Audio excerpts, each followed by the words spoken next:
prayer folder that you would be able to pray every over your children, and we do encourage you to pray over your children. So that's one of the needs that resources for you. There's also a handout as we gather here tonight and we receive a message for moms, what the children are doing. There's a handout with what they're doing tonight, along with some QR codes of excellent resources. Confident in who they are as we tackle advocating as moms on their behalf. So would encourage you to do some family activity, have some good quality time together as a family. Vanessa, our speaker, will go through her items in your backpack, or in your folder, kids' backpack. And then the other thing I want to highlight to you is we always have a take-home handout for moms with a little journaling section. Vanessa is going to give you tools on how to advocate for your kids, and the journaling activity are action steps for you to put into play the tools that she's equipping you with. And she'll go through, that might be a scenario with her school, just various situations, but those are your practice action steps to use the tools she's giving you and incorporate that so that you can confidently advocate for your kids. On the back side of that, can they see us yet? They cannot see us yet. Okay. On the back of your handout is some highlights of upcoming programs. If you're in person with us, you can use those QR codes and register before you even go home tonight. The first thing on your handout is next month's pursuit.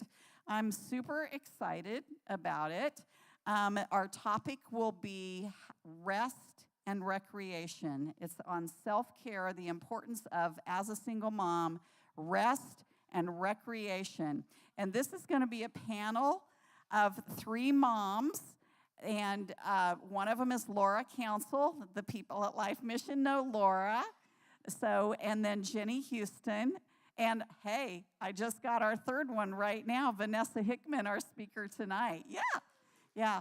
These are all moms that are on the side where their children have grown, and they're going to share with you tools that they used and how they incorporated rest and recreation for themselves and their own self-care, even with little ones in the home. So I think it's going to be just some really wise counsel from moms of older kids. So we're excited about that. If you have not been through our Victim to Victorious or our Healing from Your Heart Wounds workshops yet, we do encourage you. You can see information September 13th and 14th. Val, is that right? 13th and 14th is Healing from Your Heart Wounds. And that is a weekend to encounter and identify trauma that you have had. And then the ladies, the facilitators, help you walk through to come to a place of releasing some of that trauma and on your way to healing from it. It's just extremely powerful and will just be real significant in your journey. If you feel like, oh, I've never encountered trauma, let me tell you, the definition of trauma is a major life change, and every person has had a major life change that has impacted you and your children in some way. So we all qualify to go through Healing from Your Heart Wounds. And then the other upcoming in October is our Victim to Victorious workshop. It's about identifying a victim mindset in ourselves and then being provided with tools to identify and walk away from that. And let me tell you, we all have that victim where we just feel like, gosh, everything bad always happens to me. Why can't anything go right? And it's, if it weren't for the father of my children constantly messing us up, we would be in a better place. Those kinds of things and thoughts just really can keep you stuck sometimes. So it's just a very powerful workshop. Our programming pathway to get to other deeper level workshops, you've got to first go through Victim to Victorious or Healing from Your Heart Wound. And then we've got a lot of other workshops for you over time, but you've got to go through Victim to Victorious and or healing from your heart wounds to get to that next level of workshop. So we do encourage you to do that. And at this point, where are we? Should we just go? We're good. Oh, yay. God is good. Okay. Because I don't want you to miss out on our beautiful speaker tonight. Okay. So we are super excited. Those of you that have been with us for 2 or 3 years, once a year, it seems like about this time of the year, we bring in, okay, I'm just going to call it, one of our ace speakers. Amen? Those of you that have heard her? Yeah. And she really prepares moms to get ready for the school year. And so truly, Vanessa, you are one of our favorite speakers. Yes, yeah. So we are so glad to have you here. So let me tell you a little bit about Vanessa Hickman. Well, let me tell you this. Number one, she's not just a speaker we bring in anymore. She's part of the Single Mom KC team because we are working on a whole new program called Hope Ambassadors. You're going to see her that rolled out over the next few months, and she's on the team forming that program. So, yay, we're super excited to have her with us. She is a former single mom. She is an advocate. She has worked with the homeless. She has worked with marginalized. She's worked with children. She's got all sorts of credentials on different boards and has been sought for your wisdom. I'll say that. But most in particular, I think she just really has a heart for single moms. And so it is, and she's a plethora of knowledge. So let me tell you that we got to Vanessa after she spoke last year and went off camera at Colonial, and moms started asking Vanessa questions. And right away in our follow-up from last year's pursuit, we said, we got to have her back this year because she can really equip you in your rights and your ability to advocate for your children with her knowledge. So I know you're going to join me in welcoming Vanessa Hickman.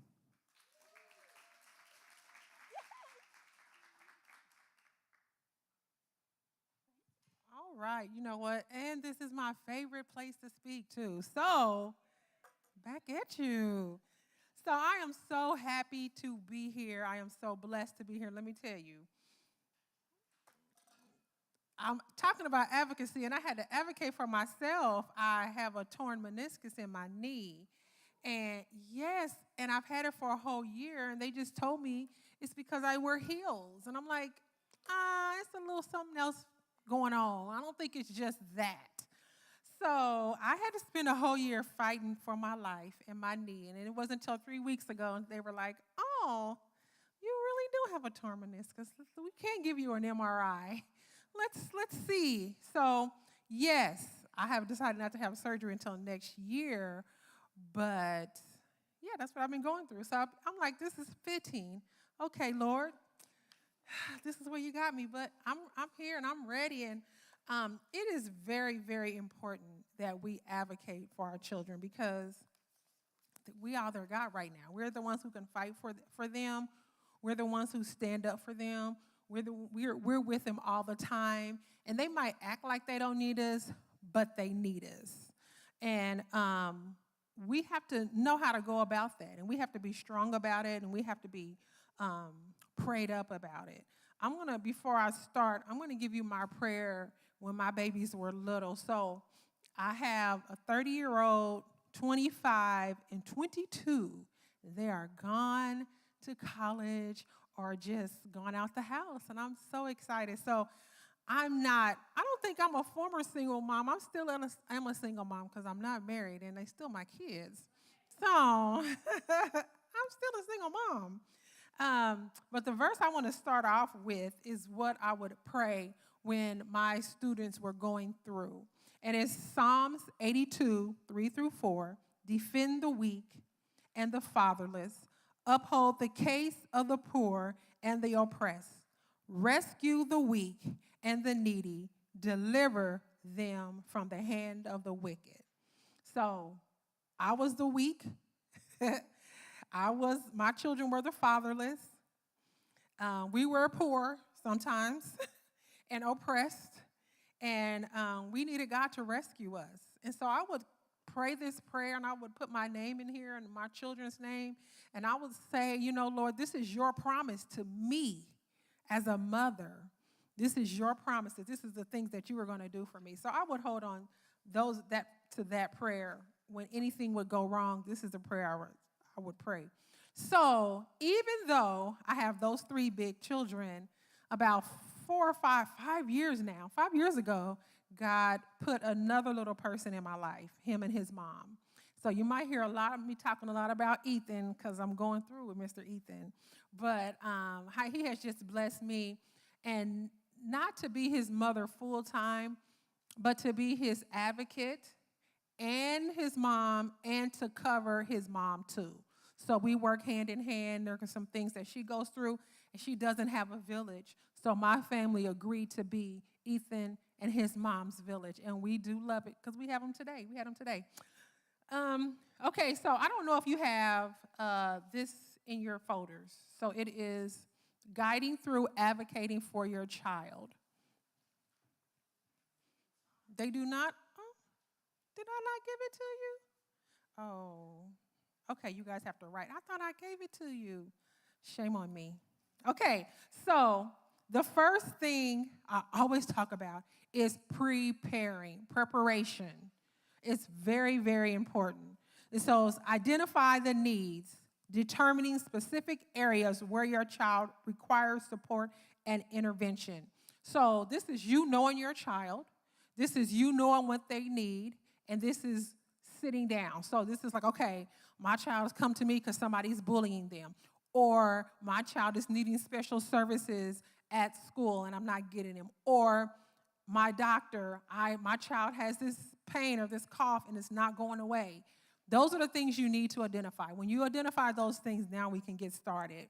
Gather the evidence. So collect relevant documents such as reports, assessments, and observations. So if say your teacher called, the teacher of your student called and said, hey, your child has, let me give you an example. My baby I didn't know he could not see. He was in kindergarten. And she would always say, he is the slowest in the class, and he's reading like this.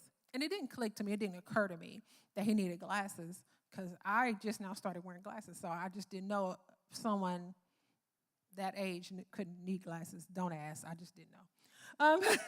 So it didn't occur to me that my son needed glasses. So that's one of the things that you would write down. Okay, he's slow in the class. His face is here, and it's taking longer for him to write. Those are some of the things she gave me. Or, you're noticing a neighbor is saying, hey, I notice your child is being picked on. That's just bullying. So you know what to do. You know what the issue is. Now you're getting ready to gather up all the evidence and take it to whoever or whatever entity you're going to. The second thing is not research and knowledge. Know your rights. Familiarize yourself with relevant laws, regulation, and services available to your child. So when we had Ethan, we knew something was going on, but we didn't know what it was. And the teachers would come, and they labeled him as his disturbance behavior. So they was like, oh, his behavior is disturbance, and that's what it is. So they would put him in corners and put him in timeout, and I'm like, this isn't making any sense. And every time he would do something, they were kicking him out the class. And I'm like, well, what is it? Nobody knew. So we had to get the facts. We had to find out, okay, if it's this, what needs to happen? If they're getting bullied, who do I talk to? What teacher do I talk to? What principal do I talk to? What paperwork do I need to fill out? Things like that, okay? Get the facts. 3, effective communication. Prepare your case. So you got all the evidence you need. You've spoken to who's ever made the complaint or made you aware of what's going on. You have all of that. So you want to prepare, organize your information, and outline your main points clearly.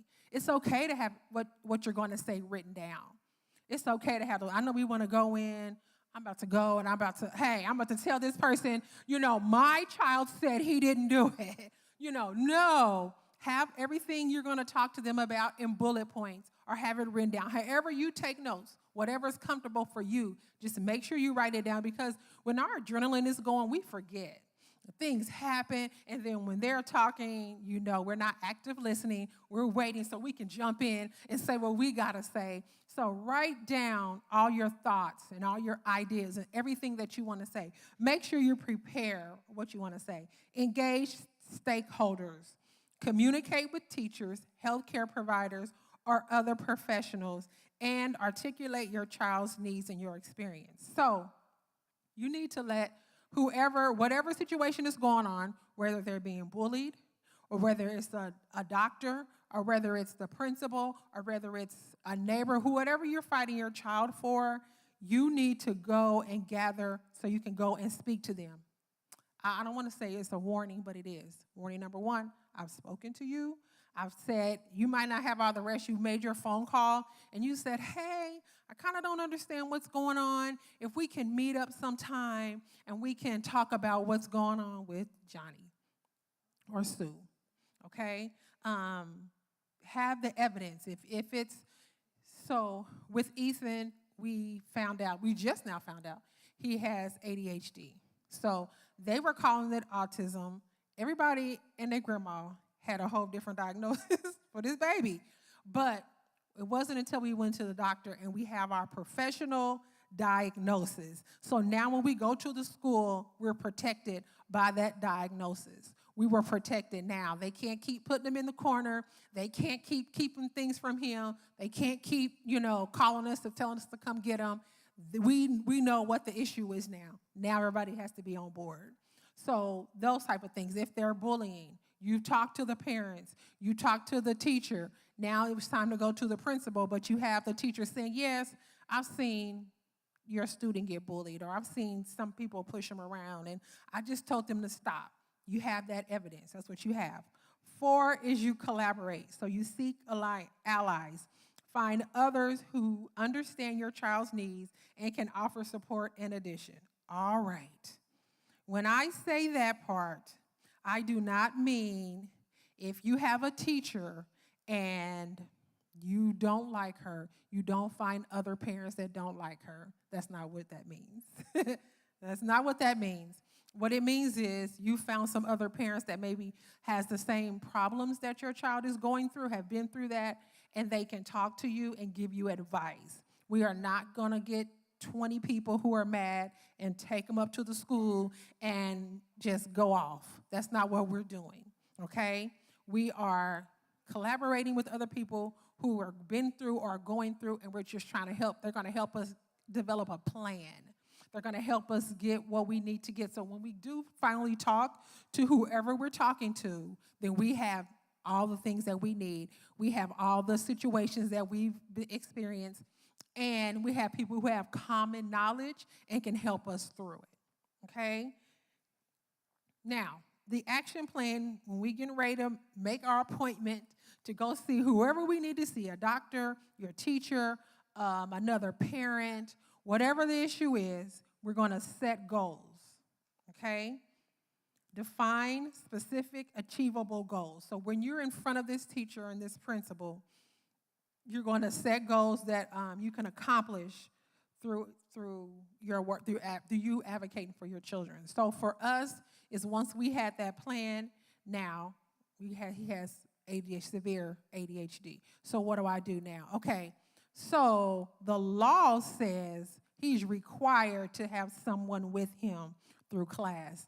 The law says that you're going to have to provide special time for him to step back, and we're not putting him in the corner. We're stepping him, whatever that looks like, if that's going into a different room, but he still has the right to do his work.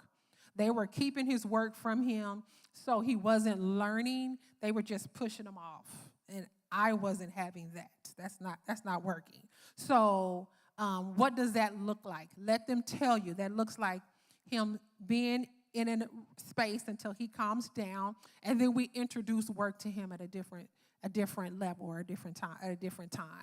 It is not ignoring him and putting him down and letting the other children laugh at him. It is not, they would have him carry a clipboard, but in the last person in line with the clipboard, and everybody knew what the clipboard was. And he's walking with the class feeling embarrassed. That's not what that is. That is the teacher holding that clipboard maybe and walking if they see Ethan. I didn't mind him being the last student because if he did, because listen, we're not going to act like they angels. We know our babies. So I know Ethan will cut up. I knew it. I wasn't taking that from them. But I want to like to say, why is he? So anytime there was change, it throws Ethan off. Anytime there's change, his whole world is gone. It's a wrap. Everybody in here would have a disruptive day if you did not explain. It was just that little thing. You have to over-explain. And it is frustrating. And it is, but that's your job. I'm so sorry, but that's your job. So anytime there was a substitute teacher, I would say, can you email me and his mom so we can prepare him for tomorrow? Because what would happen is there would be a sub, and he literally would tear up the whole classroom. And he couldn't help it. It was just like, this is different. I can't get it right in my head. And he would come to me and he would say, my brain, I can't stop my brain, Miss Vanessa. I can't stop my brain. So we knew that. Is that a way you can do that? And the teachers were like, sure, no problem. So don't be afraid if you know what will change or make the difference. Don't be afraid to speak up. You know, and it's okay. And it might be a little different. All they can say is no, and then you're just going to think of another alternative, okay? Don't be defeated by no's. You're going to keep pushing because this is your child, and you're going to advocate for your child, and you're going to fight for your child. I don't like to use the word fight, but it is what it is. Again, we're going to go, and we have solutions, and you're going to ask them, what is your solution? What do you think? What do you think should happen? You know, what are my options? Find out what your options are. And always communicate with everyone in the room, including your child. Your child is getting bullied. Okay, so what are you doing to this bully? And in case anyone knew or didn't know,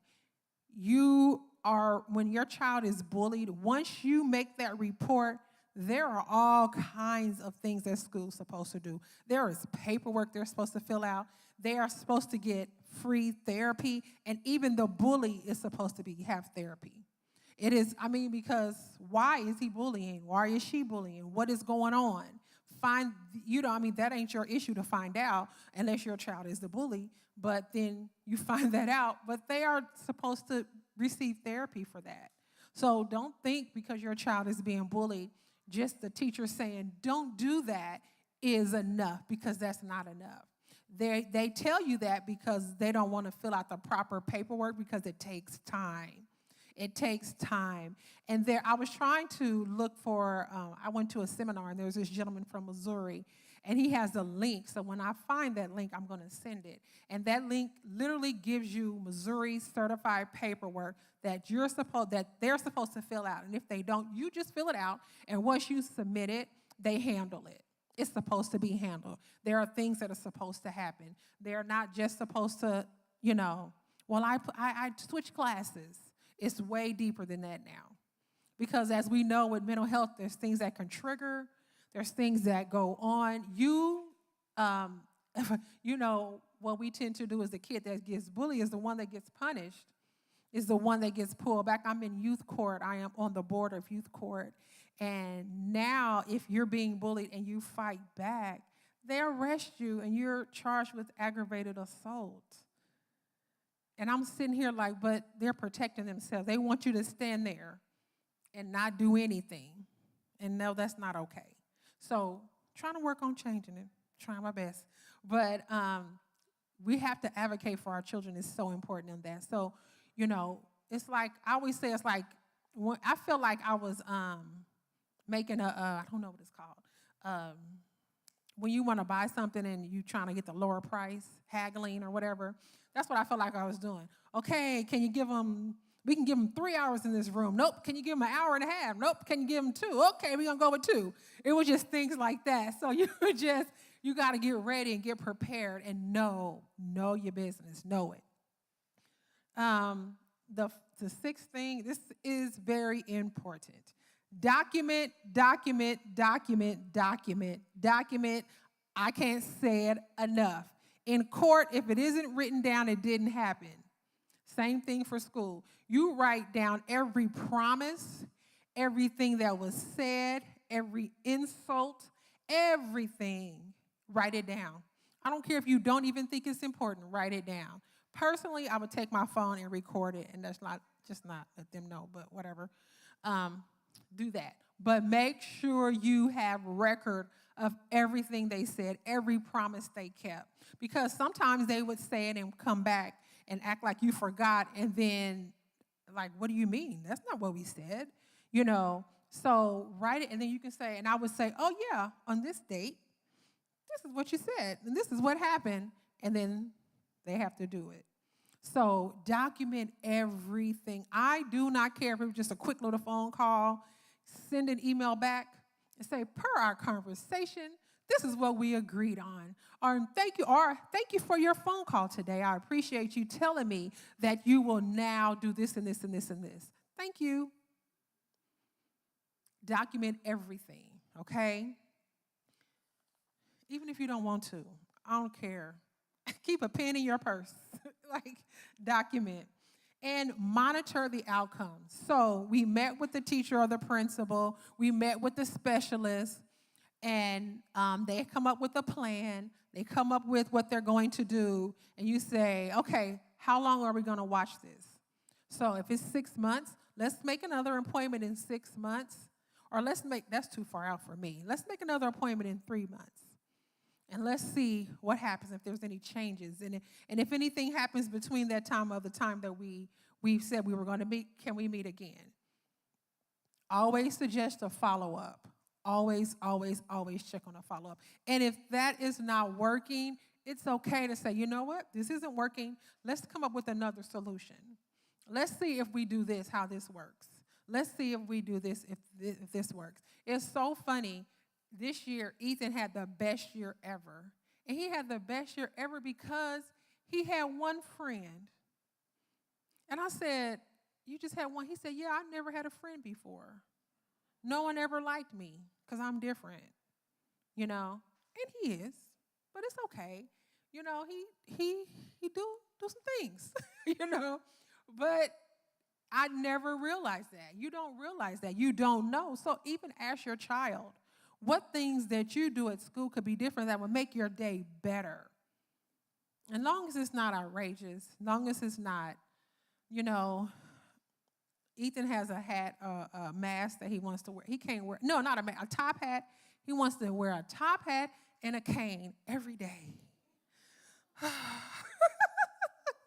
Okay, I asked the teacher, does it hurt if he has on a top hat and comes with the cane? She said no, but I said, Ethan, no, that comes with people they might think it's funny. So if you want to, and he only did it one day because that very thing happened. They were making fun of him. So he was like, I don't want to wear this anymore. I just want to wear it on special occasions. I said, deal. Special occasions, you can wear it. So it might sound, but he also has a blanket that he has. Some things once he's 8, but he looks like he's 12. And so he doesn't understand that he's the tallest in his class and really in that school. He doesn't understand that you walking around with a blanket, I know it makes you feel good. Let's try it, and let's see how you handle it. And that didn't go well either. So I was like, well, when we pick you up, we'll have the blanket in the car. That was a perfect fit. And it made his day great because he's thought about, I'm going to have this blanket when I get picked up by my mom or Miss Vanessa or Grandma. So little things like that might switch and change. We don't know. But we have to see, and it's okay to talk to the teacher or the principal. And it might not be something that they usually do, but trust and believe. If they don't want all kind of chaos in their classroom, they're going to try new stuff. Like, let's try this then. If a top hat makes him quiet, let's do it. But the second grade year was phenomenal because he had a friend. And maybe that was his way the couple of years before was expressing himself, that he was lonely. He was lonely at recess, And maybe you can say, I know this is your time to relax, Miss such and such, but is there any way you can just check on my child and make sure they're having a good time and maybe ask someone else? When I speak with children at schools, I tell them, I don't ever want you to see a child eating lunch by themselves and you not say anything. I get emails from high school students who say this is the worst time ever because I have to sit by myself and look, people laughing and talking. And it's only 20 minutes, but it seems like a lifetime to them. They get anxious when it's lunchtime. They hate it. So I tell my students, and I encourage you to tell your students, if they're babies at recess, sometimes you can make a new friend, it's okay. And if they're high school students or bigger students, you reach out to that student that by themselves. One student I know tried to take his life 3 times. Loneliness is hard. It is hard. We can't even take it as adults. Can you imagine a little person, how they feel? So it's very important to advocate and fight for your children because, first of all, you want them here. And second of all, you want them to know that you love them. You love them. So these steps that I've just went through is going to help you advocate at a smooth process. If I don't tell you nothing else, document. If I don't tell you nothing else, follow up. Sometimes we get a solution and we don't follow up anymore. And if you don't follow up, they're not following up. And you don't know that it's run its course. Sometimes what was good when they were in 2nd, 3rd, and 4th grade is not good when they get older.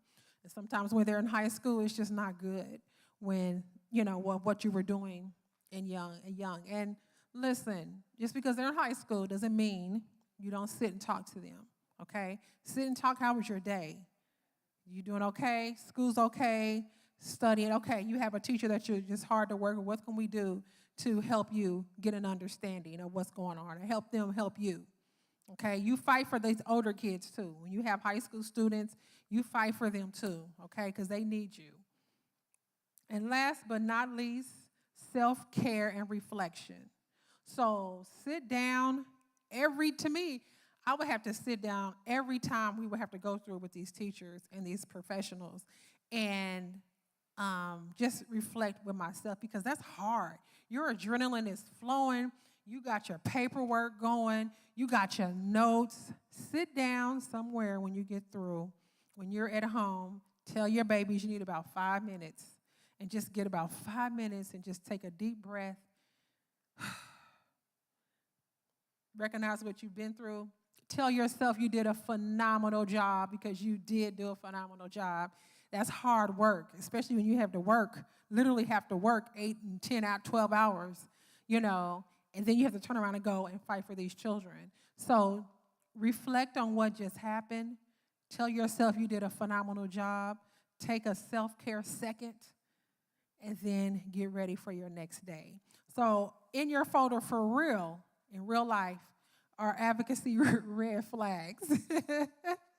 So reason why I call them advocacy red flags, because if you don't do any of these things, you are a red flag walking, okay?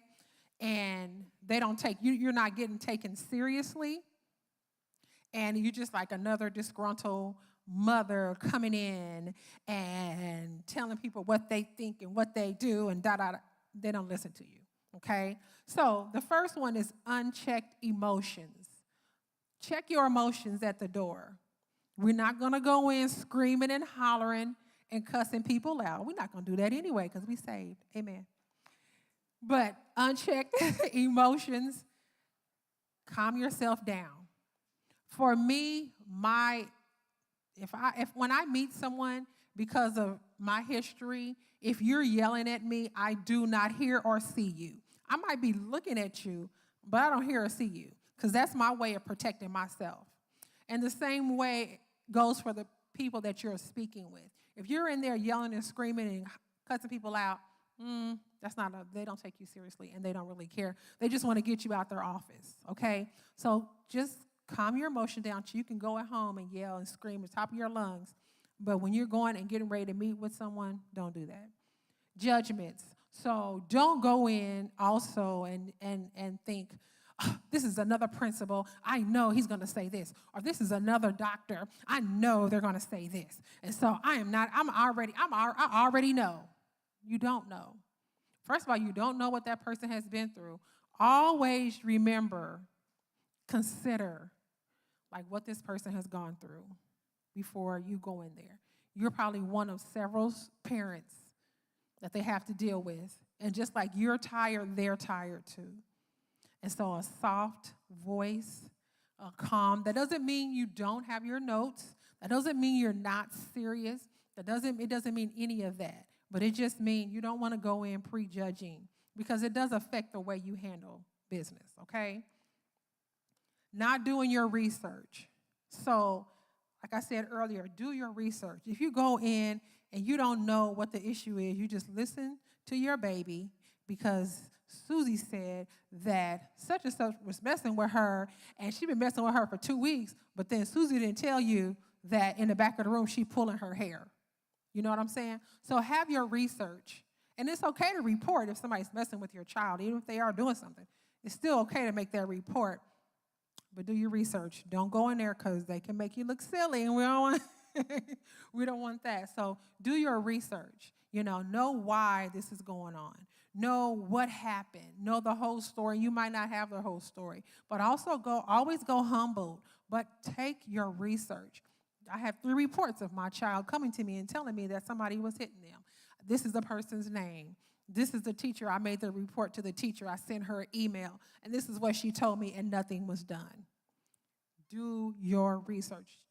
Say, hey, I had a doctor's appointment, and my child is getting ready to be diagnosed, but this is what we have so far, or we're waiting 3 months. And in between time, this is what they said I might. We got 3 diagnoses for Ethan before we had the real one because we had to wait so long. And so they was like, I think it's this, and I think it's that, and I think it's that. They even pulled him and put him in another whole different school. And they were like, you know what? He doesn't fit in this school. I'm like, yeah, we know that. So get him out. It's not, their law is not law if you know the law. If you know your rights, you got a challenge, okay? So do your research. Not doing your research is a red flag. If you're not prepared, you don't prepare. You just walking in. You don't have any notes. You don't have your research. You don't have nothing your child has said. You just say, I don't know. I'm just coming here because I don't like this. Or you walk past the teacher's room and you saw this. Be prepared. Be prepared for whatever. Just come prepared. Have your notes. Have your whatever else you need. Have a teacher, have a doctor's letter, have everything. Don't come fiddling. That's why I gave you guys that blue folder. I wanted you guys to have a folder so you can start putting your notes and stuff in there. Just have it in one place because you don't have time to be going around. And that's another part of self-care, being organized. So have all your notes in an organized fashion in a space where you can get to every single thing. And put it in maybe date order or alphabet order, but go in there and be prepared. The night before your meeting, put everything, organize everything, so you're not fumbling around with your notes and things, okay? So be prepared. Another red flag is not asking questions. You can ask as many questions as you want. If it does not make sense to you, ask questions. It did not make sense to me that I picked up Ethan one day and they said that he tried to put it around his neck and hang himself. Now, this boy is 5 years old. All he did was take his belt off and lay it across his shoulders. He was being honorary. I'm not saying he wasn't, but don't put that label on him because remember, every single thing they say about your child, they're writing it down, and it's traveling with them from grade to grade. All my family is a teacher but me. Even a couple of my children are teachers, so I know what they do. So if they label their child that, they labeled him suicidal at 5 years old. And I'm not saying 5-year-olds can't be, but that incident was not it. He bumped into a teacher, and she was short, and again, he's tall. She was like, oh, he sexually harassed me. So then now they had a sexual harassment label on his head too. He could be a sex offender. I'm like, well, what happened? You ask, what happened? Oh, well, I was walking and he bumped into me, but I think he touched my Okay, well, he's tall for his age. And you to be, it's just ask questions. Ask a million questions. If you don't understand, you keep asking until they make you understand. Whoever it is, whether it's your doctor, whether it's, with me and my knee. They was like, it's because you don't have, I had to wear them ugly shoes. I'm like, okay, I will go get the ugly shoes, but my knee still hurts. Why does my knee still hurt?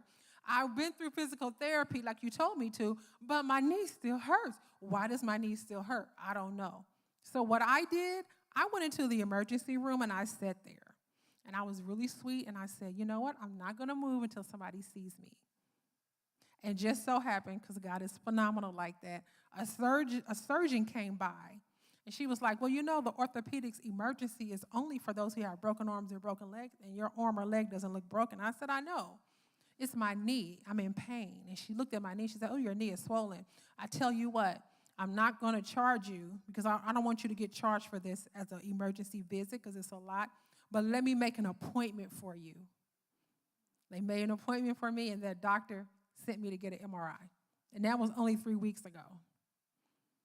So you have to ask all the questions in the world until you feel better, until your child feels better. Even with my baby, my youngest, y'all, everybody done heard the story when he's 22 now. He goes to OU. But when he was born, they told me he was going to be deaf. He did not talk until he was 4 years old. But he walked. They told me he wasn't going to be able to walk either, but he walked at 8 months. They were just throwing stuff at me. It's like I felt like a dartboard, and they were just like, I'm trying to figure out what's wrong with him, but we're just going to throw stuff at you, and you figure it out. One, I didn't receive it. I did not receive it as a mother. I remember him sitting in the hospital with my son, and I was talking to him in his ear. Actually, I was praying in his ear. And the nurse yanked him out of my arms, and she said, you're going to have to understand that everybody doesn't have perfect children. And I was like, oh. So stop it. He can't hear. You're going to be okay. And if you know my son, he's very honorary. So it's probably because he just wanted to do what he wanted to do when he wanted to do it, because that's his personality. So, and he didn't talk until he was 4. And he didn't, all the things they told me to stop doing, I just did it anyway. He told me he couldn't walk at 8 months. And I looked up one day, and he was walking across the room to where his sister was. So he had a hole in his back or his spine or something, and nobody could understand. But I'm like, what does this mean? What does it mean? Okay, so what does that mean? And they're probably going to put on your chart that feisty mom or whatever, who cares? I'm going to be that mom. But one, I always had respect. I was always respectful. I was always, calm. I didn't go in screaming and hollering, but I asked questions. There's nothing wrong with asking questions. And again, if you didn't write it down, it didn't happen. So document every single thing that you do, say, you talk to, get names. Excuse me, what's your name? Get names. I don't care if it's a front desk person and she tells you something different. Write it down and get her name. Just like you do when credit card people call. When the bill people call, we got to get some names here because I want to know who I talk to because my bill ain't right. Do the same thing. You're going to do the same thing. You're going to get names. You're going to pile up your folder with information and documentation so when you're ready to go and battle, you're ready. And I have a Bible verse for that, which is funny because even though I call it advocating for red flags, this tells you how to do it. So Proverbs 31, 8-9, it says, speak up for those who cannot speak for themselves. That's your babies. For the rights of all who are destitute. That's your children. Speak up and judge fairly. So that goes with don't make judgments, but judge fairly. Defend the rights of the poor and the needy. You don't have to say the poor and the needy. Defend the rights of your children. That's scripture. Proverbs 31, 8-9. You guys got to defend the right for your children, okay? And last but not least, I would like to end with this verse, Galatians 6:9. Let us not become weary in good, for at the proper time you will reap a harvest if you do not give up. Do not give up. God hears you. Keep praying. Keep fighting. Stay focused. Stay focused. Stay focused. Do not give up. Do not grow weary. Watch what you say. Watch what you say. Don't speak things over your children. Watch what you say. Yes, they did say my son could not hear, but I didn't go around saying he was deaf. I followed that whole process. It took 3 years before they could prove to me that he wasn't. I followed the whole process, and I didn't go around advertising it. No, he's not. I don't care what. We don't have to do that. We do not have to do that, okay? You know what's in your heart. You know what God told you. You know what you believe in, even if your child is deaf. God does miracles. He is a miracle worker. I have a million, and when I tell you a million stories, even up to this day, even the position that I have, I should not have. I should not have. But God is always putting me in places and allowing me to meet people and learn. And I'm a big person on journaling, so write down your feelings when you get home. Write down your thoughts. Even when you're at work, I have a journal in every single space of my life. In my car, by my bed, in my office. I have 2 offices in both of my offices, in the bathroom, everywhere. Because you don't know what pops up. You don't know what idea. You don't know what smart thing, whatever you're going through, God can give you something just like that in 2 seconds, and you write it down, and that's the solution. I always say I'm a problem solver. God's going to give you wisdom in this, so don't give up, okay?